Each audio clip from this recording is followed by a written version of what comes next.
Hello everyone, how are you all? Hope you all are good. So today students, we are going to start our 6th chapter of class 4 that is about sources of water. पानी के different sources, किस तरीके से हमको पानी कहाँ से मिलता है, that all we are going to study about today. So first of all we are having about water. What is water? पानी क्या है इसके बारे में आज हम पढ़ेंगे. Our earth is the only planet that has water. पूरे आपके सोलर सिस्टम में एक अर्थ एक ऐसा प्लैनेट है जिसपे पानी प्रेजेंट है. Water is there. It is found in ocean, rivers, wells and more. ठीक है, ओशियन में, रिवर्स में, सीज में, हर जगह हमको यहाँ पानी मिल जाता है. Water is essential for life. पानी बहुत जरूरी है. We can not live without it. We need water for drinking, cooking, bathing, washing etcetera. तो पानी कुल मिला के बहुत ज्यादा जरूरी है. हम पानी के बिना नहीं रह सकते हैं. बहुत सारे ऐसे पर्पसेस है कि नहाने के लिए, खाना बनाने के लिए, ठीक है, क्लीनिंग के लिए, वॉशिंग के लिए, सभी चीजों के लिए हमें पानी की बहुत ज्यादा रिक्वायरमेंट होती है. ठीक है, चलो. तो सबसे पहले हम पढ़ते हैं सोर्सेज ऑफ वाटर. वाटर के क्या क्या सोर्सेज हैं. Number 1 is rain. देखो, कुछ सोर्सेज हमारे नेचुरल होता है, कुछ हमारे मैनमेड होते हैं. सोर्सेज मतलब क्या, कहाँ से हमको पानी मिलता है. तो कुछ तो नेचुरल सोर्सेज है, कुछ हमारे मैनमेड है. तो एक एक करके हम लोग पढ़ेंगे. Number 1 is rain. रेन कैसा सोर्स है आपका. रेन आपका नेचुरल सोर्स है क्योंकि ये हमको बाय नेचर मिला हुआ है. ठीक है, कैसे. Rain is a main source of water and it is the purest form. ठीक है, रेन क्या है आपका बहुत ज्यादा, ये बोलो सबसे मेन सोर्स ऑफ वाटर क्या है, रेन ही. और ये बहुत ही प्योर फॉर्म में हमको मिलता है. इसमें इतनी इम्प्योरिटीज नहीं होती है. चल, it becomes impure when it falls through the polluted air on the earth surface. लेकिन ये तब इम्प्योर हो जाता है जब अगर क्या आपके पोल्यूशन की वजह से, आपको पता है हमारे अराउंड इस वक्त इतना पोल्यूशन है, हमारी एयर पोल्यूटेड रहती है, इसकी वजह से जितना भी रेन वाटर भी है वो भी पोल्यूटेड हो जाता है, इम्प्योर हो जाता है. Farmers depend on the rain to irrigate the fields. आपके जितने भी फार्मर्स है वो किसके ऊपर, बारिश के ऊपर ही डिपेंडेंट होते हैं. किस चीज के लिए, जो इनकी फील्ड है, खेत है, उनमें पानी की रिक्वायरमेंट होती है, इरिगेशन चाहिए होता है, तो उसके लिए वो रेन के ऊपर ही डिपेंडेंट होते हैं. Next is underground water. Underground water कौन सा पानी है. Rain water seeps into the soil through very small pores and reaches the layer of soil head rock as underground water. अब होता क्या है, हमारे ग्राउंड पर छोटे छोटे से बहुत ही छोटे छोटे होल्स होते हैं जिसके थ्रू जितना भी बारिश का पानी धीरे धीरे सीप कर जाता है. कहा, उस होल्स के थ्रू ग्राउंड के अंदर. ठीक है, और ग्राउंड के अंदर जाकर ही वो पानी क्या कहलाता है आपका, अंडरग्राउंड वाटर कहलाता है. ठीक है, यानी कि हमारे ग्राउंड के नीचे भी पानी है, that is known as underground. चलो, now next we come to underground water can be obtained by various methods. अब जो जमीन के नीचे पानी है, अंडरग्राउंड वाटर है, उसको निकालने के बहुत सारे तरीके हैं. Wells, hand pumps and tubewells give us underground water fit for drinking. आपके वेल्स हो गए, ठीक है, कुएं हो गए, हैंड पंप वगैरह हो गए, ट्यूबवेल हो गई, ये सब चीजें ऐसे मेथड्स है जिसके थ्रू आप अंडरग्राउंड वाटर को बाहर निकाल सकते हो. ठीक है, और उसके अलावा ये आपका ड्रिंकिंग वाटर के लिए भी यूज किया जाता है क्योंकि आपके लिए फिट होता है पीने के लिए. At some places, underground water comes out to the surface in the form of springs. These are common in hill area. अभी कुछ ऐसी जगह होती है जहाँ पे क्या स्प्रिंग फॉर्म में अंडरग्राउंड वाटर खुद ही बाहर आ जाता है. ज्यादातर ये आपके हिल एरिया में ही पॉसिबल होता है. चल, next is inland water. Rain water collects on the earth in the form of inland water. The different sources of inland water are. अब क्या होता है, पानी जो होता है हमारे अर्थ में अलग अलग फॉर्म में कलेक्ट हो जाता है और इसी को हम बोलते हैं इनलैंड वाटर. अब कैसे कैसे फॉर्म में कलेक्ट होता है रेन वाटर या बोलो इनलैंड वाटर, उसके बारे में पढ़ते हैं. Number 1 is pond. पॉन्ड के बारे में पढ़ते हैं सबसे पहले. A small collection of water is called pond. जब ज्यादा नहीं, थोड़ा सा ही कलेक्शन होता है पानी का, उसको हम पॉन्ड कहते हैं. इट मे बी नेचुरल और मैनमेड. अब पॉन्ड आपका नेचुरल भी हो सकता है, मैनमेड भी हो सकता है. In these water bodies, water has dust, germs, etc. So it is not safe for drinking. अब जो पॉन्ड ऐसी वाटर बॉडी होती है, इसके पानी में क्या होता है, वाटर मतलब डस्ट हो सकता है, जर्म्स वगैरह हो सकता है, तो ये हमारे सेफ नहीं है फॉर द ड्रिंकिंग पर्पस. तो इसको पानी को हमें नहीं पीना चाहिए. ज्यादा नहीं, छोटी सी water body. Next is lake. Lakes are biggest collection of water then ponds. अब पॉन्ड्स के बाद जो थोड़ा सा बड़ा सोर्स ऑफ वाटर है जहाँ पे थोड़ा सा ज्यादा कलेक्शन होता है पानी का, उसको हम बोलते हैं लेक्स. ठीक है, they are surrounded by large area of land by water. ठीक है, इनके चारों तरफ, यानी कि बीच में तो लेक हो गए, चारों तरफ एक बहुत बड़ा पोर्शन लैंड का होता है. इसके अराउंड लेक के. नाउ देखो ये आपकी लेक है और ये आपका क्या था, छोटा सा pond. Now next we come to river. River के बारे में पढ़ते हैं. A huge amount of snow is present on high mountains and different regions of the earth. When it melts in summers, it forms the rivers. Rivers also originate from glaciers or springs in the mountains. अब क्या होता है, हमें पता है हमारे जो hill area है, माउंटेन एरिया है, वहाँ पे बहुत सारी स्नो प्रेजेंट है. अब समर सीजन में जब बहुत ज्यादा गर्मी होती है, सनलाइट की हीट की वजह से ये सारी स्नो मेल्ट हो जाती है और किस फॉर्म में, रिवर्स के फॉर्म में ये वहां से फ्लो करके प्लेन एरिया में आ जाती है, जिनको हम नदियां बोलते हैं. ठीक है. और उसके अलावा ये आपकी जो रिवर्स हैं ये सिर्फ वहीं से नहीं, आपके कहाँ से ग्लेशियर्स होते हैं ना, जो वहां से या स्प्रिंग्स वगैरह से भी मेल्ट होकर कभी कभी रिवर फॉर्म में हमको मिल जाता है. Some of India's biggest and smallest rivers like the Ganga, Yamuna and the Brahmaputra originate in the Himalayas. अब कुछ हमारी इंडिया की काफी बड़ी और सबसे छोटी रिवर्स भी हैं, जैसे कि अब गंगा, यमुना, ब्रह्मपुत्र, ये सारे रिवर्स के. ठीक है. ये कहाँ से ओरिजिनेट होती हैं? हिमालय से. हिमालय आपके माउंटेन्स है, काफी बड़े माउंटेन्स है, वहां की बर्फ से पिघलकर आपकी ये वाली क्या बनती है, रिवर्स बनती हैं. They carry water through out the year, और इनमें हमेशा थ्रू आउट द ईयर पानी रहता ही रहता है. ठीक है. चलो. When a river tumbles down almost vertically from a height, then it is called waterfall. और जब क्या होता है, वर्टिकली काफी ऊंचाई से पानी इस तरीके से वर्टिकली नीचे की तरफ बहकर आता है, इसको आप क्या बोलते हो, वाटरफॉल, है ना. It looks very beautiful but water from these rivers is not fit for drinking. ठीक है. लगता तो बहुत सुंदर है वाटरफॉल, जब ऐसे पानी बहकर आता है देखने में बहुत अच्छा लगता है, लेकिन ये वाला पानी पीने के पर्पस के लिए सेफ नहीं. ठीक है. Now next is oceans and seas. Oceans and seas are the biggest source of surface water. There are 5 oceans in the world. अब सबसे बड़ा सोर्स ऑफ वाटर अगर हमारे अर्थ सरफेस पे है, वो ओशियंस और सीज वाला ही वाटर बॉडी है. ठीक है. कितने? अराउंड 5 ओशन हमारे पूरे वर्ल्ड में है. That is Pacific, Atlantic, Indian, Arctic and Antarctic ocean. तो सबसे बड़े आपके 5 ओशंस पूरे वर्ल्ड में है, जिनके नाम आपको गिवन है. तो we have to learn the names of these oceans: Pacific, Atlantic, Indian, Arctic and Antarctic. Next, a sea is also a large body but it is smaller than an ocean. अब sea भी जो है, sea भी एक water body ही है, काफी बड़ी water body होती है, लेकिन ओशियन से छोटी. ठीक है ना. The place where the sea meets land is called the coast. अब वो जगह जहाँ पे एक sea एक लैंड के साथ, लैंड वाले पोर्शन के साथ ऐसे मीट करते हैं. देखो इस तरीके से, ये सी वाटर है और ये लैंड वाला पोर्शन है. इस वाले पॉइंट को जहां पे दोनों मीट करते हैं, इसको बोला जाता है क्या, कोस्ट. ठीक है ना. जहां पे sea meets land, that place is known as coast. Ocean and sea water can not be used for household purpose as they contain salty water. Ocean का पानी और सी का जो पानी है, उसको हम हाउसहोल्ड पर्पस के लिए यूज नहीं कर सकते, क्योंकि सारा पानी सॉल्टी होता है. ठीक है. नमकीन होता है, खारा पानी जिसको बोला जाता है. ठीक है ना. Now next, forms of water. We have learned that water exists in all the 3 forms: solid, liquid and gas. In nature, water exists in all these 3 forms: snow, ice, that is solid; water, liquid and water vapor, gas. अब हमें ये पता है कि हमारा जो water है वो तीनों ही स्टेट में एग्जिस्ट करता है हमारे नेचर में. सॉलिड में भी, लिक्विड में भी और गैसियस स्टेट में भी. सॉलिड में कैसे? स्नो फॉर्म में आपका ये सॉलिड फॉर्म है वाटर की. जो पानी आपको मिल रहा है रिवर्स वगैरह में, ये लिक्विड फॉर्म हो गई. और जब ये वेपर फॉर्म में आता है, वाटर वेपर जब बनने लगता है, तो ये कैसी फॉर्म है वाटर की? Gaseous form. यानी कि नेचर में तीनों के फॉर्म ऑफ वाटर एग्जिस्ट करते हैं. चलो.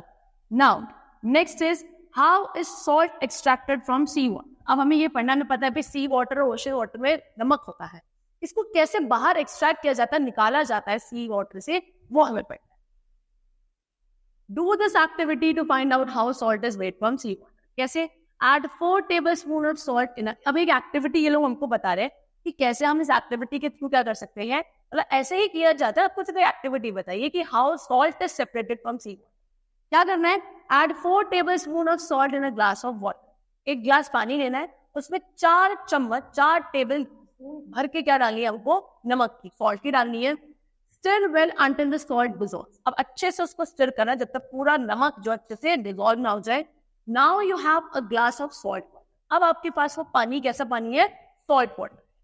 Pour this salt water into a pan and boil it until the water evaporates. आप इस पूरे ग्लास ऑफ वाटर को, जो सॉल्ट वाटर है, इसको एक पैन में डालो और इसे बॉईल करो. तब तक बॉईल करो जब तक आपका सारा का सारा पानी इवेपोरेट होके ना उड़ जाए. After all the water gets evaporated, you find a layer of white powder at the bottom of the pan. जब सारा का सारा पानी बच्चों इवेपोरेट हो जाएगा तो आपको क्या दिखेगा? एक व्हाइट पाउडर की लेयर सी दिखेगी. कहाँ? आपके पैन में नीचे डिपॉजिट हो चुकी है ना. And this white powder is actually the salt that you had put in the water. और ये जो व्हाइट लेयर आपको मिल रही है ना, व्हाइट पाउडर लेयर, ये और कुछ नहीं है, ये वही नमक है जो हमने किसमें उस टाइम ग्लास ऑफ वाटर में डिसॉल्व किया था. पानी तो उड़ गया, क्या बचा नीचे? नमक. चल आगे बढ़ते हैं. So in the same pattern we extract salt from sea water. तो इसी तरीके से हम लोग नमक को निकालते हैं, एक्सट्रैक्ट करते हैं. कहाँ से? सी वाटर से. In Gujarat, large areas of the seashore have been cut off from the sea by constructing dikes. Gujarat में क्या है, काफी सारा ऐसा एरिया है, या फिर बोलो काफी सारा ऐसा सी शोर है जिनको सी से कट ऑफ कर दिया गया है डाइक्स बनाने के लिए. These are called salt pans. इनको क्या बोला जाता है? Salt pans कहा जाता है. These dikes prevent water from flowing back to the sea. ये dikes क्या करती हैं कि वो पानी जो आपका है वो सी में ना जाके वापस मिल जाए, उसको अवॉइड करती हैं. After some time the water in the salt pan evaporate and a layer of salt is left behind. फिर क्या होता है? एक बार सी वाटर आ गया, ये dikes को वापस नहीं जाने देगी, ठीक है ना, इसको पानी को बाहर. अब ये सारा सनलाइट की वजह से सारा जो आपका पानी है वो इवेपोरेट हो जाएगा और नीचे क्या बच जाएगा? आपका सॉल्ट बच जाएगा. ठीक है. This salt is collected and taken to the factories for refining. फिर ये सारा जितना भी नमक आपने क्या कर लिया, इकट्ठा कर लिया, इसको आप कहाँ ले जाते हैं? फैक्ट्रीज के पास ले जाते हैं. फैक्ट्रीज में ले जाते हैं और फैक्ट्रीज में इसकी रिफाइनिंग होती है. इनको अभी क्या किया जाता है? इसमें जर्म्स, बैक्टीरिया तो हो सकता है, बहुत सारी इंप्योरिटीज होंगी, उनको अच्छे से साफ किया जाता है. फिर आपको एक प्योर फॉर्म ऑफ सॉल्ट मिलता है. Now, next is storing water. We need water to drink, to do various household activities, cultivate crops and generate electricity. Since we do not get rain throughout the year, we need to store and conserve water. This is done by building dams, reservoirs and canals. अब हमें पता है हमको बहुत सारे purpose, बहुत सारी activities के लिए पानी चाहिए होता है, ठीक है ना. हमें अपने फील्ड जो क्रॉप्स है उनको भी पानी देना होता है. घर के बहुत सारी एक्टिविटीज होती है जिनके लिए पानी हमको रिक्वायर्ड होता है. और हमें पता है रेन वाटर सबसे बड़ा सोर्स है और थ्रू आउट द ईयर बारिश नहीं होती है, तो काम तो है कि हमेशा चलते हैं. तो उस टाइम पे कहाँ से ये पानी? तो दैट मींस हमको पानी को क्या करना चाहिए?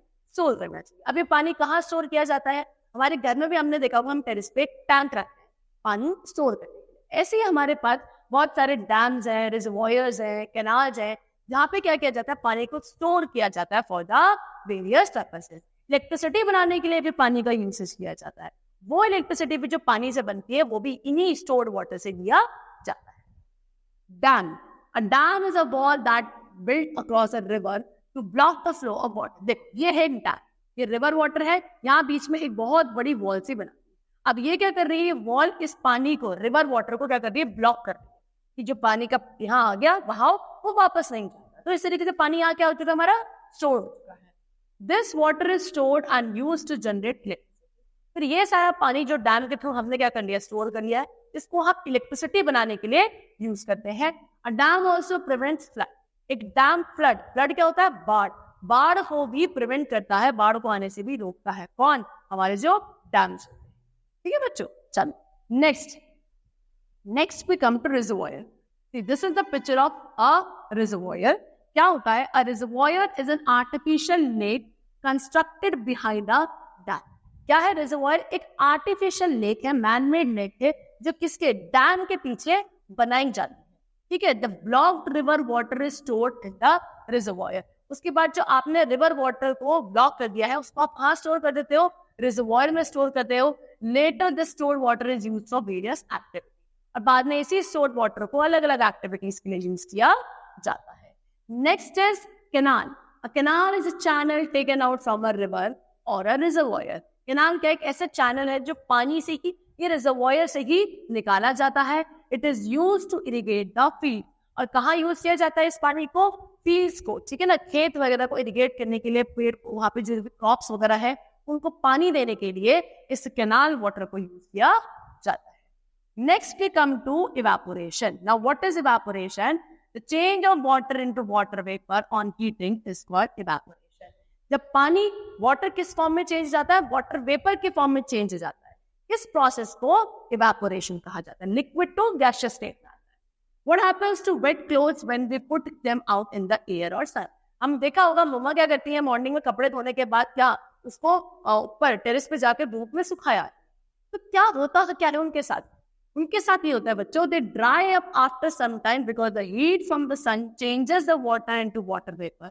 Evaporation takes place faster when it is windy, hot and exposed area is more. ठीक है, जब आप गीले कपड़ों को ऊपर डाल आते हो तो जो सन की हीट होती है, वो हीट सनलाइट से जो हीट आ रही है वो उस कपड़ों के अंदर जो पानी है उसको किस फॉर्म में चेंज कर देती है? वाटर वेपर की फॉर्म में चेंज कर देती है। वाटर वेपर सारा इवेपोरेट हो जाता है और पानी इसमें से सारा गायब, और गीले कपड़े क्या हो जाते हैं? ड्राई। ठीक है, इसे कहते हैं इवेपोरेशन। इवेपोरेशन रेट बहुत ज्यादा बढ़ जाता है जब हवा ज्यादा चल रही हो, ठीक है ना, आपकी हीट ज्यादा हो, ठीक है, सरफेस एरिया ज्यादा हो, ह्यूमिडिटी कम हो, ये कुछ ऐसे फैक्टर्स हैं जहां पे इवेपोरेशन बहुत ज्यादा बढ़ जाता है। नेक्स्ट पे कम टू कंडेंसेशन। कंडेंसेशन क्या है? The process by which water vapour changes back to water due to cooling is called condensation. Condensation बिल्कुल उल्टा है, किसका ऑपोजिट है? इवेपोरेशन का। वाटर वेपर जब वापस कौन सी स्टेट में आ जाते हैं? वाटर स्टेट में आ जाते हैं। कब आएंगे? कूलिंग करने पे। वाटर वेपर बना on heating, water vapour water कब बनेगा? On cooling. इस प्रोसेस को बोला जाएगा कंडेंसेशन। ठीक है, when moist air comes in contact with the cool surface of the glass, it cools and changes into water droplets that we see on the outer surface of the glass. This is because of condensation. कभी आपने देखा होगा ना कि जब क्या होता है, जो moist air होती है हमारे अराउंड, वो क्या एक ठंडे ग्लास है आपके पास जो ठंडा है, moist air जब उसके कांटेक्ट में आती है तो वो moist air ठंडे ग्लास के कांटेक्ट में आने से क्या हो जाती है? कूल डाउन होती है और दोबारा किस में कन्वर्ट हो जाती है? वाटर ड्रॉपलेट्स में कन्वर्ट हो जाती है। ठीक है ना, जिसकी वजह से आपने देखा होगा ग्लास के बाहर आपको छोटे छोटे वाटर ड्रॉपलेट्स दिखते हैं। इसी को बोला जाता है condensation. Water vapour back into water on cool. Now, next is water conservation. The last is water conservation. Water is precious and every drop must be saved. ये हमें पता है वाटर बहुत ज्यादा प्रीशियस है, जरूरी है हम लोगों के लिए, तो हमें इसको सेव करना बहुत इंपॉर्टेंट है। Water conservation is the wise and judicious use of water. Water conservation क्या मतलब है? कि पानी का बहुत ही संभल कर यूज करना, ठीक है, जब रिक्वायर्ड है तब यूज करना। The demand of water is increasing day by day and water sources are being used up at an alarming rate. Water की जो डिमांड है वो डे बाय डे बढ़ती जा रही है, ठीक है, और जो उसके सोर्सेज ऑफ वाटर हैं वो इस वक्त खतरे में है, क्योंकि इतना पानी है नहीं। देखा जाए यूज के, देखो है तो बहुत सारा पानी, लेकिन आधे ज्यादा पानी कैसा है? सॉल्टी, तो वो नहीं यूज कर सकते for our drinking purpose. We have to keep the following points in mind to conserve water. तो हम क्या क्या पॉइंट्स थोड़े बहुत अपने दिमाग में रख सकते हैं, अपने लेवल पे एफर्ट डाल सकते हैं, क्या करने के लिए? वाटर को कंजर्व करने के लिए। जैसे कि number 1, close the tap while brushing the teeth. Brush करते वक्त अपने टैप्स को क्या कर देना चाहिए? हमें बंद कर देना चाहिए, नहीं कि खुला रखा हुआ। पानी क्या हो रहा होता है? इस टाइम पे वेस्ट हो रहा होता है। Use a bucket and mug to take a bath instead of a shower bath. ठीक है, शॉवर बाथ लेने की बजाय आप लोगों को क्या बकेट और मग यूज करना चाहिए, उसमें पानी का वेस्टेज कम। ठीक, get leaking taps and pipes repaired. घर में अगर कोई लीकिंग पाइप है, टैप है, ठीक है, घर के बाहर कोई आपके नोन में है जिसको रिपेयर कोई नहीं करवा रहा है, तो हमको उसको रिपेयर करवाना चाहिए to conserve the limited water. Okay, students. So that is all for the chapter. Hope you all understand it. Thank you.